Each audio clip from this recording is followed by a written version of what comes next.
Համակարգային շաբաթօրյակին ակտիվորեն մասնակցում են նաև Ալավերդուս Բանդարյանի անվան համար 1 դպրոցի սաներն ու ուսուցիչները։ Նրանք մաքրում են դպրոցի շրջակայքը եւ այգին։ Յուրաքանչյուր դասարան պատասխանատու է իրեն հատկացված տարածքի համար։ Կարգախոսը նույնն է, ինչ նախորդ տարիներին։ Աշխատում ենք ակտիվ եւ հավասար։ Մենք ամեն տարի անում ենք այսպիսի աշխատանքներ եւ այս տարի նույնպես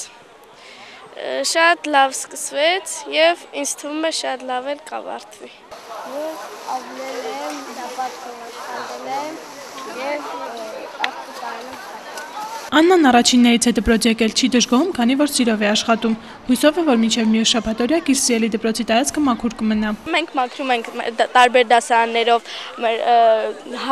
դպրոցին հարակից տարածքը, որ մենք ենք հենց կեղտոտել մեր դպրոցը եւ շենքերում բնակվող մարդիկ։ Մենք մաքրում ենք հենց մեր այստեղ ենք, այս տարածքն է մեզ տրված,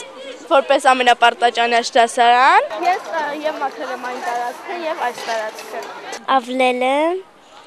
ծառի ճյուղերն եմ տարել, գցել աղբի մեջ։ Էլի ավլել եմ եւ սոցկոս քաշել եմ։ Մաքրել եմ դասարանը, ավլել եմ դպրոցի կողքը, ճյուղերն եմ տարել, բայց ձեր չեմ հոգնել։ Համար 1 դպրոցի տնօրենն ասում է, որ նախորդ տարիների համեմատ այս տարի երեխաների վերաբերմունքի մեջ ավելի շատ պատասխանատվություն է տեսնում աշխատանքի նկատմամբ։ Մի գեղեցիկ ավանդույթ էլ կա, ամեն շաբաթօրյակից հետո կատարում ենք անդրադարձ, նախ լուսանկարներ ենք անում, հետո հետևում ենք աշխատանքներին, դաշտը բաժանել ենք հավասար մասերի, համարյա արդեն բոլոր դասարանները գիտեն որն է իրենց բաժինը ու իրենք ինչի համար են պատասխան տալու։ Ու դա նաև մրցակցության ոգին է արթնացնում, ու դա նպաստում է, որ ավելի մաքուր լինի, ավելի ամբողջական լինի։ Շատ դժգոհ ենք շրջակա բնակիչներից, որովհետև ինչ ասեք այգում կտեսնեք։ Նախ բավականին գեղեցիկ այգի է,